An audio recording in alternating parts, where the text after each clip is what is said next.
Okay, let's unpack this.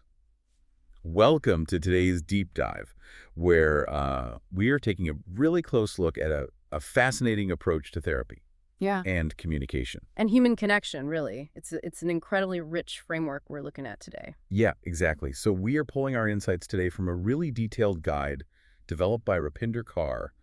She operates a practice called Art as Therapy out in Ontario. Right. They have locations in Orangeville, Milton, and Brampton. Yeah, that's right.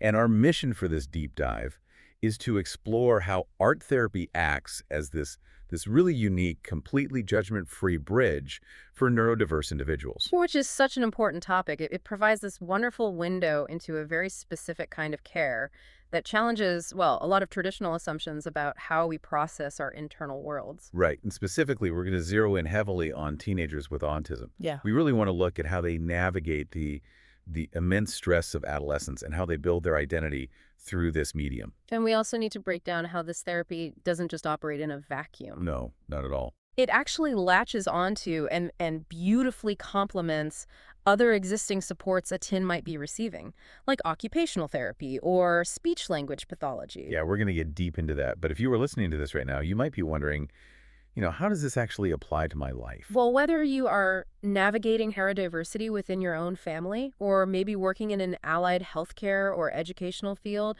or honestly, even if you're just fascinated by how human beings process complex emotions without relying on standard spoken language. There are just major aha moments in this material. Absolutely. Aha moments about the very nature of communication itself. So let's start at the foundation. Yeah. Because the core philosophy of this art as therapy approach is striking. It really is. It is definitely not just about sitting a kid at a table and asking them to, like, draw a picture to pass the time. The methodology focuses on providing and I love this quote, a sensory-rich space where children can express themselves authentically. The phrase used in the guide that really stands out to me is through words and beyond. Through words and beyond. Yeah, it's so powerful. What's fascinating here is the distinct timeline they employ. The absolute first priority in this practice, before a single therapeutic goal is even introduced, is building safety and trust. Which feels like a complete inversion of how a lot of standard therapy or educational settings operate. Oh, completely. Usually, you walk into a room and the goal is the very first thing written on the whiteboard. Right. You're there to fix a behavior or learn a specific skill or hit some sort of metric. Exactly. But here, therapeutic milestones are never forced. They naturally emerge, but only after the child is met with absolute acceptance, curiosity, understanding, and playfulness. And when you view that through the lens of neurodiversity, it completely reframes the process. How so? Well, think about it. If a child processes sensory input differently, or if their nervous system is constantly on high alert just from navigating a neurotypical world all day. The expectation-heavy environment is just going to be another stressor. Exactly. It's just more pressure. Yeah. So establishing a foundation where they feel completely safe with zero demands placed on them, that is the mandatory prerequisite for any meaningful growth. Because once that baseline of trust is established, the foundational benefits really start to take root, right? Yes. Children begin to regulate their emotions. They manage their stress, and they organically build social and communication skills. It isn't forced out of them. So it goes way beyond just managing the hard stuff. Through this creative, demand-free exploration, they're strengthening their confidence, their self-esteem. They improve focus and flexibility. And problem solving, too. But the overarching theme, the ultimate hope of the practice, really, is for every child and teen to feel at home within themselves. At home within themselves. I love that. It suggests that the objective isn't to change who the child is. Right. Or train them to just fit into a neurotypical mold. Exactly. It's about helping them find comfort and joy and agency in their own unique way of seeing the world. Which brings us to a major focus for us today. Teenagers. Ah, yes. The teenage crucible. Right, because for a neurodivergent teen, high school isn't just about awkward dances and homework. Not at all. They are dealing with massive social communication barriers, the sheer exhaustion of masking fatigue. executive dysfunction. Yes. So for a teenager navigating all of that, I feel like their brain is already kind of like a web browser with 100 tabs open all at once. That is a perfect analogy. You know, like music is blaring from one tab, a pop-up ad for social expectations is completely blocking the screen, and the internal fan is just whirring at maximum speed. It perfectly captures the sheer cognitive load a neurodivergent teen is carrying every single day. But how exactly does molding clay or painting a canvas help close some of those tabs without them having to actually talk about it? To answer that, we really have to look at the mechanics of verbal communication itself. Okay. Translating abstract, swirling emotions into linear, spoken sentences requires an immense amount of executive function. You have to identify the feeling first. Right. Identify the feeling, find the right vocabulary for it, monitor your tone of voice, maintain eye contact, and then anticipate the listener's reaction, all at once. Wow. Yeah, that's a lot. It's exhausting. But art therapy completely bypasses that verbal cognitive load. So it essentially removes the bottleneck of having to translate the feeling into an acceptable sentence. Precisely. The visual and tactile nature of art allows for immediate emotional release. It acts as a pressure valve. Can you give an example of what that looks like in the room? Sure. Let's say a teen is dealing with the intense anxiety of masking. Which is that exhausting process of hiding their autistic traits just to blend in. Yes. They might not have the words to describe that heavy full-body fatigue to a therapist, but they can take a thick piece of charcoal and press it into paper as hard as they can. Or physically mold and tear apart some heavy clay. Exactly. They are externalizing the internal chaos. They are taking all those open browser tabs and dumping them right onto a canvas where they can actually look at them. And explore them and make sense of them on their own terms. Without having to speak a single word if they don't want to. That makes so much sense. The guide mentions that art therapy provides a crucial outlet, specifically for identity exploration and emotional release. And that identity piece is vital. Because I imagine when you are constantly receiving messaging from society, whether it's subtle or overt, that your natural way of being is somehow wrong or too much. Having a space to explore your identity without edits is incredibly rare. Adolescence is universally the time when humans try to figure out who they are separate from their parents. Right. For a neurodiverse teen, that process is complicated by the constant pressure to conform to a world that isn't really built for them. It is a world that, as the text notes, is not always kind or understanding. So the art therapy provides a mirror. Yes, it reflects their true self back to them without judgment.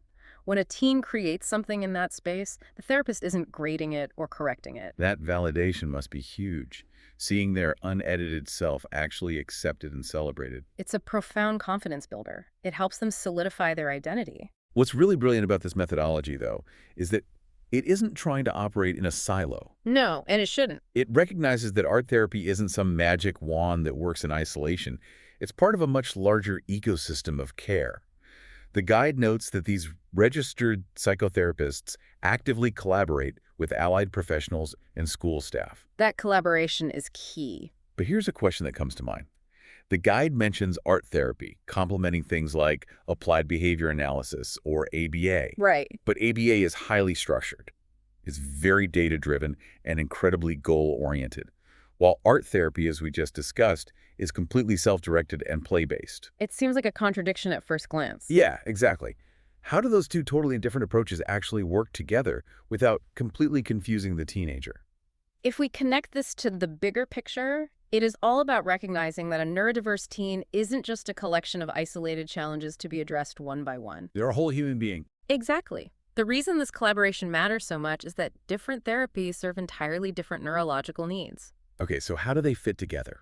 Think of ABA as providing a structured framework. It might help a teen develop a specific coping mechanism for sensory overload or practice a concrete routine for daily life. Right. Art therapy provides the unstructured sandbox to naturally explore the underlying feelings that necessitated those coping mechanisms in the first place. Oh, wow. So they aren't competing at all. They're doing totally different jobs for the same nervous system. Exactly. Let's look at occupational therapy, or OT, which often focuses on physical mechanics, motor skills, or sensory integration. Right, like improving fine motor skills. Yes. Imagine a team working really hard in OT to improve their fine motor skills just so they can write comfortably. That is hard, highly structured work, and it can be incredibly frustrating. I can imagine. Art therapy slots right in alongside that. During an art session, that same teen might choose to work with intricate beads or tiny brush strokes, not because they have to, but because they are highly motivated by the creative outcome. So they are secretly practicing those exact same fine motor skills. Yes. But in a zero-demand, emotionally fulfilling context. That integration is incredible. And I assume the same would apply to speech-language therapy. Absolutely. If a teen is doing the repetitive work of practicing verbal articulation or social scripting with a speech pathologist, art therapy acts as the emotional pressure valve alongside it. So they might say, paint a scene depicting a really difficult social interaction they had that week. Right, which allows them to process the complex emotions of that event without the pressure of having to speak perfectly about it. That is the very essence of nurturing the whole child. It really is. You need the structural support and the concrete skill building from OT or speech therapy, but you absolutely need this safe, creative space where the teen can just be themselves and process everything they're working so hard on in those other spaces. The structured learning is balanced by the self-directed exploration. By building a personalized, holistic care plan like that, the entire care team ensures that the child's developmental, emotional, and sensory needs are all met. Here's where it gets really interesting, though, because you might read the name art as therapy and immediately picture a room full of little kids with finger paints. That's a common misconception. But this guide brings up a crucial point. This practice casts a much wider net. Art therapy has a profound impact on adults with autism as well. For adults, the mechanics we've been discussing, like bypassing verbal cognitive load and establishing a demand-free environment, those are just as critical, sometimes even more so. Because adults have been dealing with this their whole lives. Exactly. The text explains that art therapy offers adults a dedicated space to slow down and reconnect with creativity. Many neurodiverse adults spend decades navigating neurotypical workplaces and social structures. Which leads to profound masking fatigue. And sensory trauma. Burnout is such a key issue there. Just the sheer exhaustion of trying to fit into environments that really aren't built for your neurological operating system. It is a very real, very heavy experience. Art therapy helps them make sense of complex emotions that might still be difficult to put into words, even in adulthood. It gives them a break from having to explain themselves. Right. It specifically supports healing from that long-term stress and burnout, helping adults foster a renewed sense of balance and internal clarity. And what's wonderful is that it doesn't stop with the neurodivergent individual. Yeah. The practice also expands to support the people surrounding them.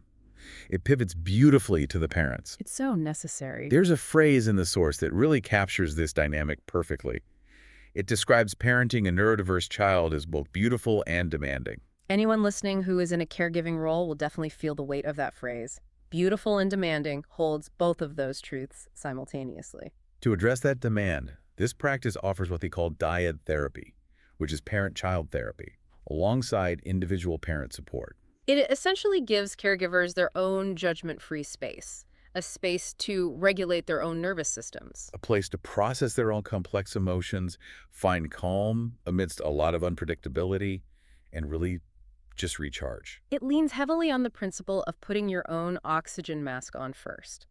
Through guided art making, parents can externalize their own stress. And when a parent reduces their own anxiety and processes their own feelings of overwhelm, It directly strengthens their capacity for empathy and patience. It allows them to nurture their own well-being so they can continue to show up with deep presence and compassion for their child. because a dysregulated parent cannot co-regulate a dysregulated teen. Precisely. Caregivers absolutely need care too. They really do. And on a purely practical note, the text highlights that accessibility is a major priority for this practice. That's a huge factor. Therapy can be expensive. Right. But because the team consists of registered psychotherapists, these services are actually covered under OAP, that's the Ontario Autism Program funding, as well as many extended health benefit plans. That practical accessibility means a holistic care plan is actually achievable for these families. It removes a significant barrier, allowing the entire family unit to receive the support they need to thrive. It isn't just a theoretical luxury, Exactly. It's structured to be an accessible, integrated part of the healthcare landscape. which is how it should be. So, what does this all mean for us? If we look at the whole picture Rupinder Karo has laid out for us, we've learned that art therapy is an incredibly powerful, sensory-rich tool for emotional regulation. It certainly is. We've explored the mechanics of why it's particularly vital for teenagers with autism who are navigating executive dysfunction, masking fatigue, and the really heavy lifting of identity exploration. By bypassing the cognitive load of verbal translation, art offers a direct line to emotional release. And we've discovered how it acts as the perfect complementary puzzle piece to therapies like OT, ABA, and speech-language therapy, ensuring that care teams are truly treating the whole child. While also providing a critical lifeline to parents and adults experiencing burnout. This has been such a deep and rewarding topic. It has, and it actually raises an important question for you, the listener. Think about your own daily life, your workplace, your home. Okay. How often does our society demand that communication be strictly verbal and strictly linear? And how much hidden potential, how much deep understanding is left entirely untapped simply because we fail to provide alternative, creative mediums for expression? Wow. It really makes you look at a blank piece of paper or a lump of clay in a completely different way. Right. It isn't just an arts and crafts project, it's a completely different language. It is. And I'd like to leave you with a final thought to mull over today. We spent a lot of time discussing how this practice requires a foundation of absolute safety and zero judgment before a neurodiverse teen can express their true identity or process their stress. Safety and trust before expectations. Exactly.